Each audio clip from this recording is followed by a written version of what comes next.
Greetings, everyone. Pete Pardo here from Sea Tranquility. Welcome to another episode. We got a lot for you here today on Wednesday of What's Hot with Sea Tranquility, new album review day.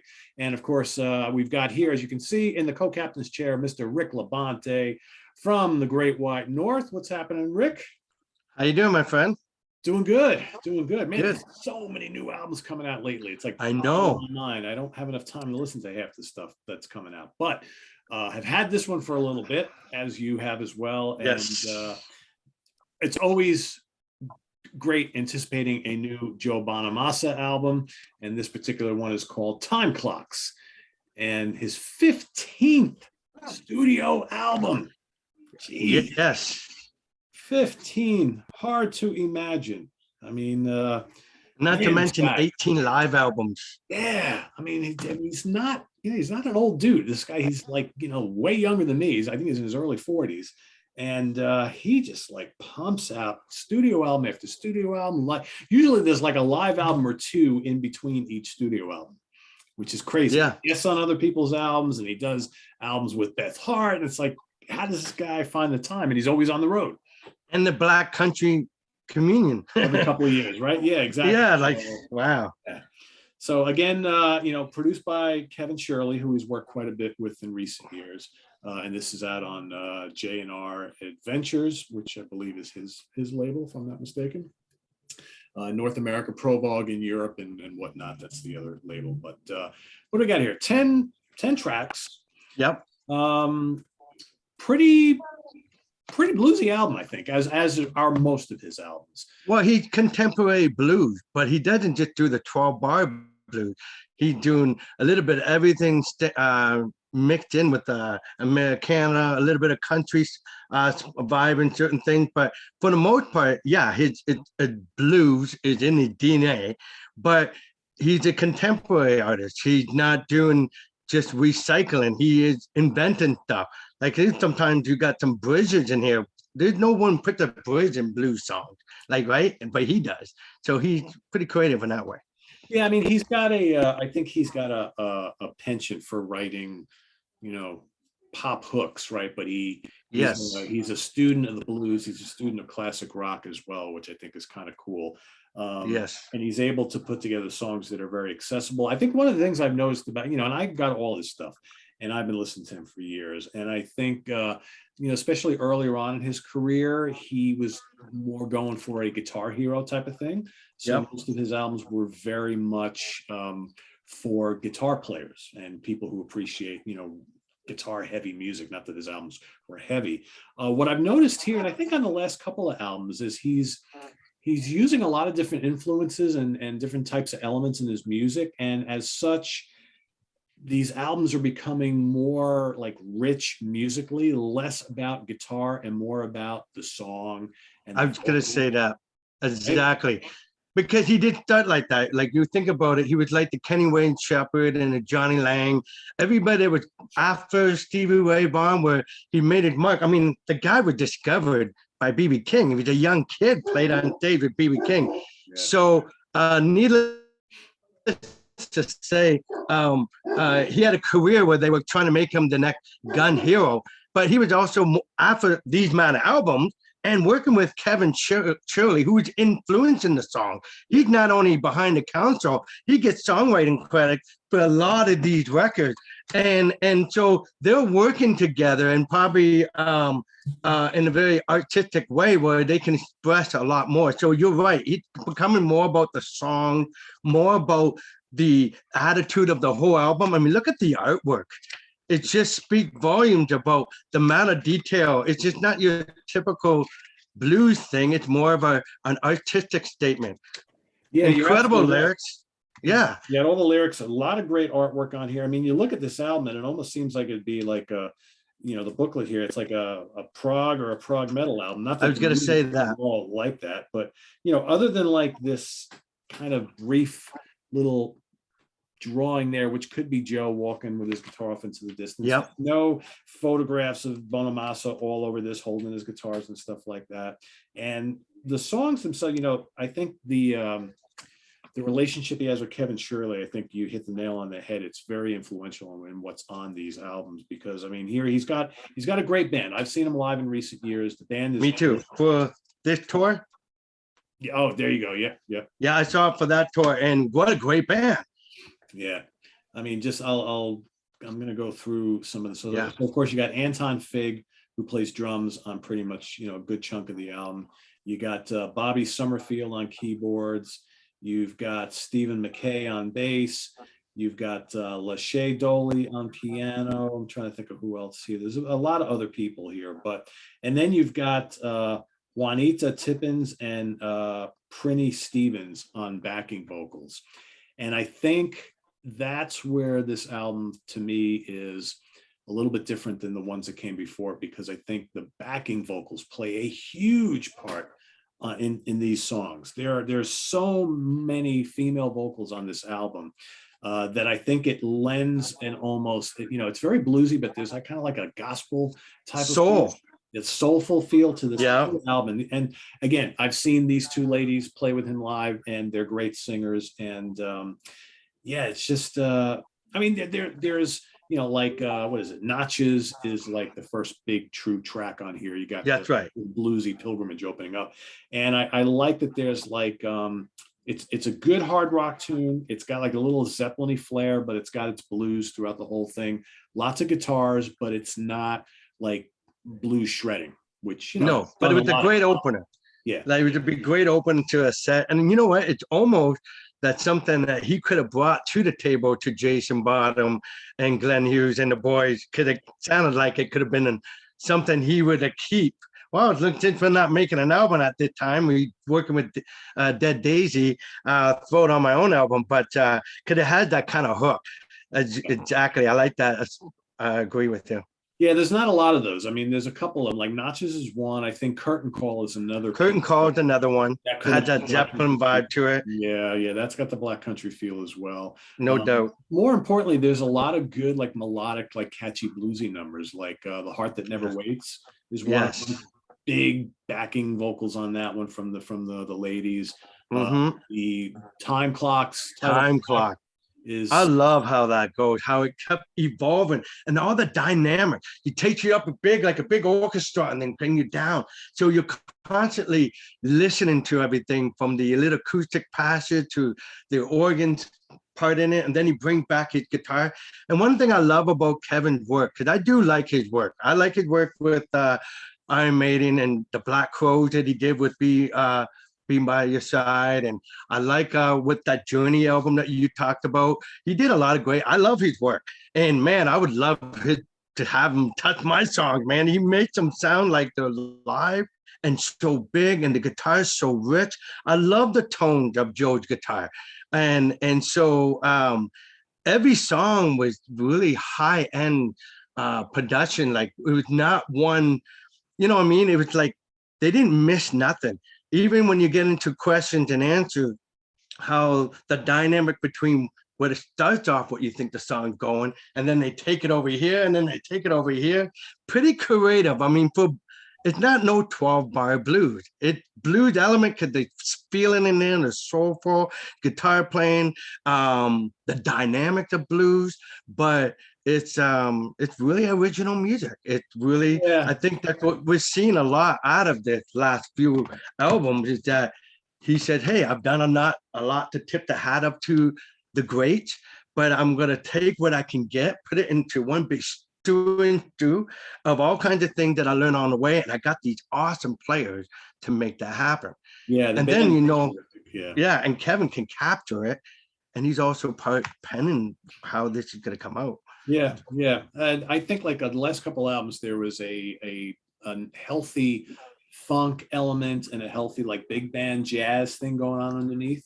Whereas I think here he's going more for kind of like it's definitely like there's not a lot of like old traditional slow blues on here. Hanging on a Loser is kind of in that vein a little bit. Mind By is really bluesy, but you got The Loyal Kind, which is nice and rocking. You mentioned Questions and Answers, which is really mid-tempo, got some Latin flavors to it. Right. The riff is kind of heavy, but he doesn't use it throughout the song. There's a lot of variety here, and I think that he's because he was mostly known early on for doing tons of covers. I mean, all of his albums were just very covers heavy. And I think now Yes. he's more interested in writing his own stuff and going in new directions. And that's why I can appreciate his albums quite a bit, because he's like growing up in front of our eyes. I say growing up. Exactly. But he becoming more independent. Like, for example, he used a bag of tricks because that guy was studying everybody from B.B. King, Buddy Guy, Eric Clapton. He openly admits it when he plays all the tribute. He says it in the highest complimentary. Yes, some people say he kind of just duplicating, but he's showing you, look, I learned their tone. I learned exactly how they presented it, when they used a wah-wah. So once he showed us all this stuff, he started showing us what Joe is. And not only that, he was learning his own voice as a singer. Like, back in the day, I was looking forward to the guitar part.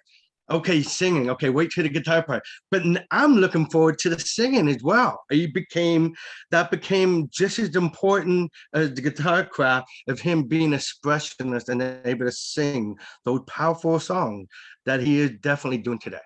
Yeah, well, I mean, that's a great point, because I think what he's trying to be now is to prove to the world that he is just a true artist. He's not just a guitar player anymore. He's now, I'm a guitar player, I'm a vocalist, and I'm a songwriter. And so all the above. Right. I mean, and that's what you want out of an artist, right? I think some of us selfishly might be, and I know, like, the first listen or two I took of this album, I was like, I kind of almost want to hear more guitar. Even though there's plenty of it on here, it's not as overstated as on previous releases, because I think that this is a very song-based album. Like you said, he's really trying hard to develop his voice, which I think sounds great. He's got all the female vocals on here as well. So this is it's like a R&B, blues, gospel, rock album, right? And this is not a guitar shredder album anymore. I think he says, and in his mind, I've already proved I can play guitar. This is my 15th album. I'm going to show you my songwriting. I'm going to also show you my vocals. I'm going to also show you my band, because everybody got a chance to really express in the songs. Like this, even though the song written, the way they were presented, and again, a lot to do with Kevin, he's a great producer, but he brought out all these elements of all these players.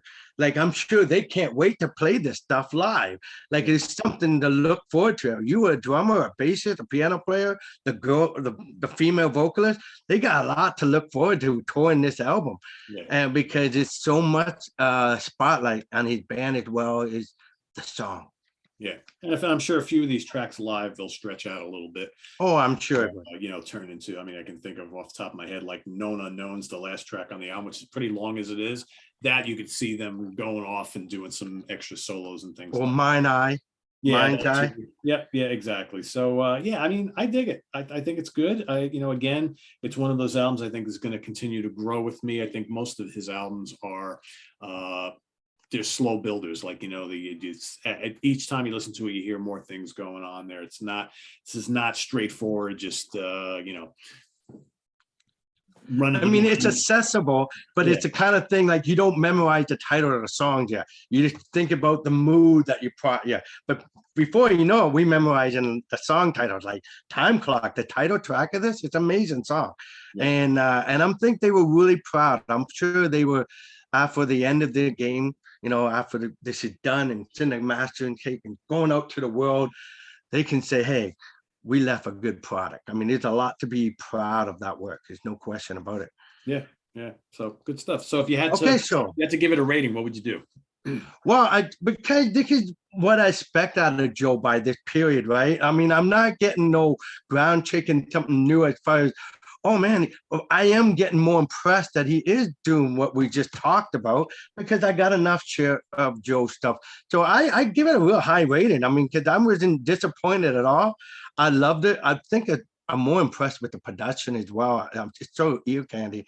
I would give it a 4.5. I mean, I really like it. I mean, I like a lot of his music. I like this album a lot. I like this album, but they all had a different attitude. This one seemed to be a little on the darker side. This was an experience for Abbey Road, so he was taking that element. But this is exactly how you said it. He was going for a more soulful approach. I've done the big band thing. I'm going to take it in another just another attitude. And yet all his songs are original. I don't feel like I heard a carbon copy of something he did the last album and the album before that. Yeah. So that's what you want to hear. So there is an evolution going on, but he's also left me to believe that I'm going to get some blues, and I got blues. He's going to give me some guitar. He gave me guitar, but he gave me a band, and he gave me some vocals. And I think these songs are going to be, like you said, the more we like it, the more it's going to appreciate it. Yeah. So I give it 4.5. Yeah, I'm gonna give it right now, because again, it's still fairly new with me. I'm gonna give it a solid, really strong 4 out of 5. That could go up a little bit. I will say, it's funny how this came out right around the same time as the new Government Mule Heavy Load Blues album. And they're both good friends, Warren and Joe. I'm enjoying this more than the Government Mule, to be honest.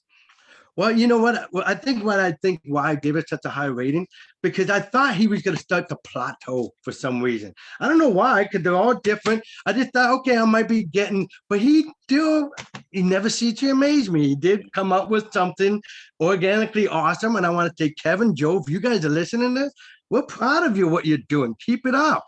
You've done what you showed us, your guitar hero path, but you are a great songwriter, and keep up the good work. I'm enjoying these original. Yeah, I like it a lot. I think I like Royalty a little bit more, but again, it's still kind of fresh and still kind of new. I would have stayed at 4.5 too as well. I like it for different reasons for the way it's done. But anyway, that reminds us, we plan on doing a ranking, right?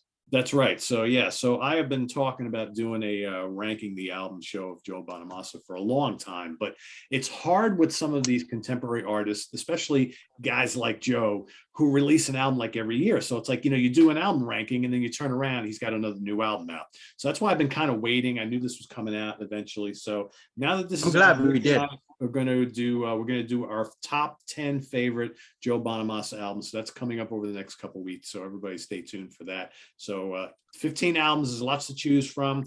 Will our list be loaded with early favorites or more recent stuff? You'll have to wait and see, right? That's right. So for now, we got a 4.5 out of 5 and a 4 out of 5. Either score is great. New Joe Bonamassa Time Clocks. It is out now, so check it out if you haven't already. Visit us on the web at www.seatranquility.org. We're on Facebook, we're on Twitter. Of course, we're here on YouTube all the damn time. I do want to mention Rick's got a new album coming out soon. We'll be talking about that here on the channel relatively soon, so stay tuned for that. Yeah. Also, I do have a Blue Side album I put out in January with some friends of mine locally. You can see that on Spotify or iTunes, and it's available. And just called The Blue Side, self-titled. It's different from the original he's talking about. That would be coming out by December, I guess. Yeah, momentarily, right? Yes. Sounds good. Well, we'll be like I said, we'll be talking more about that in the coming weeks. So stay tuned for that and a lot more here on the channel. Thanks for watching, everybody. I am Pete Pardo for Rick LaBonte. Please subscribe to the channel if you haven't already and click on that notification bell. We've got links below to our merch page where you can get all sorts of cool Sea of Tranquility stuff to buy your friends and loved ones or for yourself for the holidays. The link to the Ko-Fi page, the link to our webzine that is celebrating 20 years this year is also down below. So thanks for watching, everybody. For Rick, I am Pete. See you all real soon. Take care. Take care.